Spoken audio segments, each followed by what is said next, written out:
philosophy is that, I believe in smart growth. I'm a big believer, especially since I moved out to Avalon Park about 2 years ago, that I believe in cluster development. It's not just saying we're not going to move out, it's saying how are we going to grow as a community. And with some of these transportation investments that are being made, we literally can change the way Central Florida is growing. We can change our development patterns. We can go up instead of out, and when you do that, it's cheaper. It's cheaper for the taxpayer. It's easier to deliver services. Imagine for a second if Innovation Way, if the county follows through on what they told you a couple of years ago, and they stick to the original plan.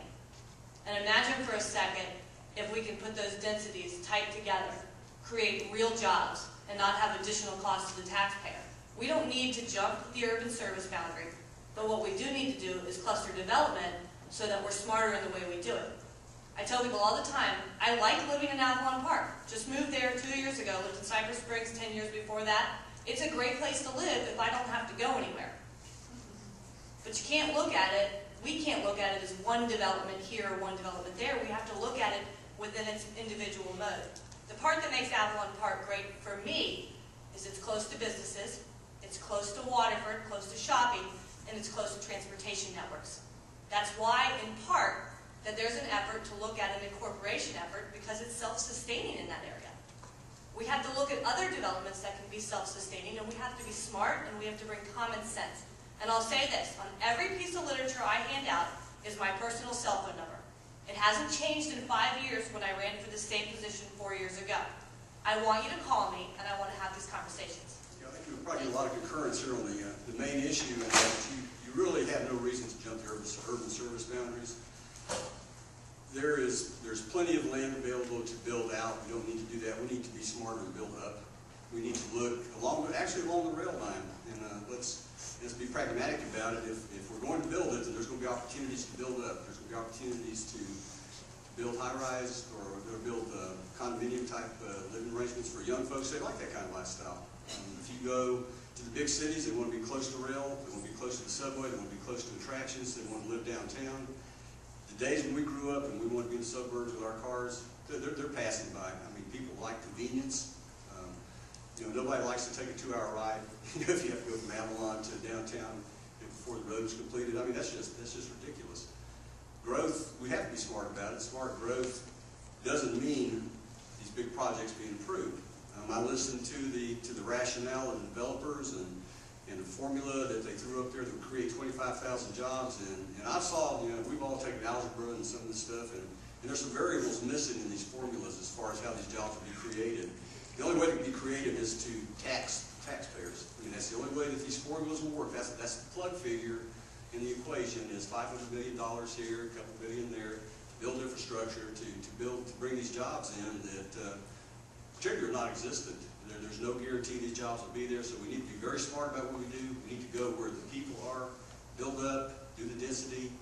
Let's wait for the economy to recover. Hopefully we won't have a double-dip recession. I know people are talking about that now, so that's going to make our jobs even tougher.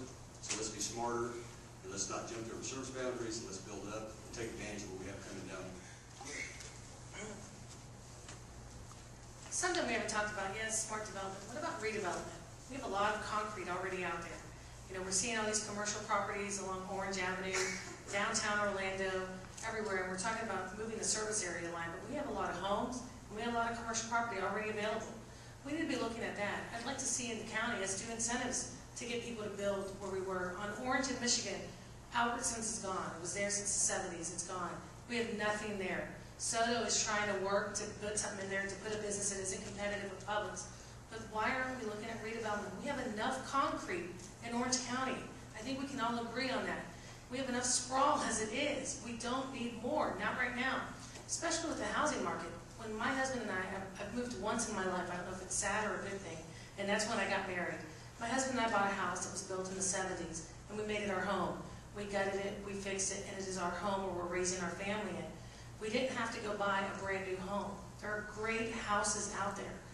We just need to be looking at redevelopment, selling these homes that we have, and we're talking about these jobs that are coming. And again, I really want to look at more small businesses here and creating jobs immediately and offering opportunities for people who have businesses here now to hire more people. people, but we have plenty of homes. The market is low.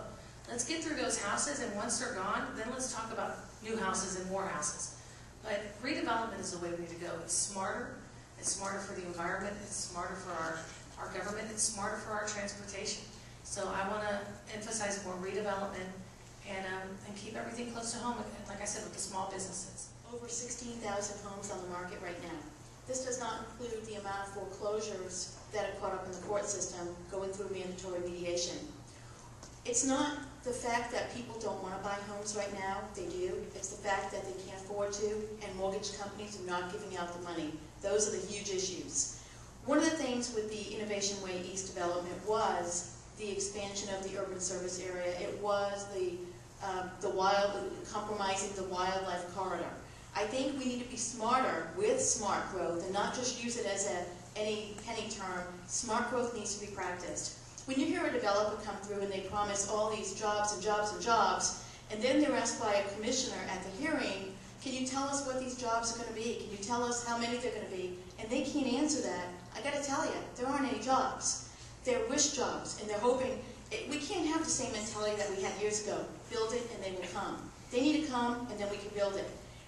The Lake Nona development right now, behind the gates of Lake Nona, the luxury homes are getting ready to build in the next couple of years 200 more luxury homes.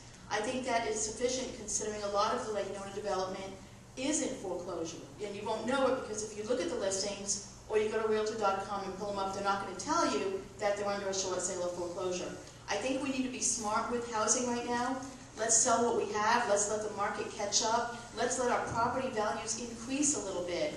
And once that happens, the tax revenue will increase. Not by raising taxes, but when your property values go up, as you all know, your tax base increases. And that's what we need to do. So I think we need to be extremely smart, not just approve every development. I'm not saying not to approve anything. If the infrastructure's in place, and they've got the zoning and the land use for it, that's great. But in certain cases, we cannot bear the taxpayers right now of any infrastructure or anything in this economic times.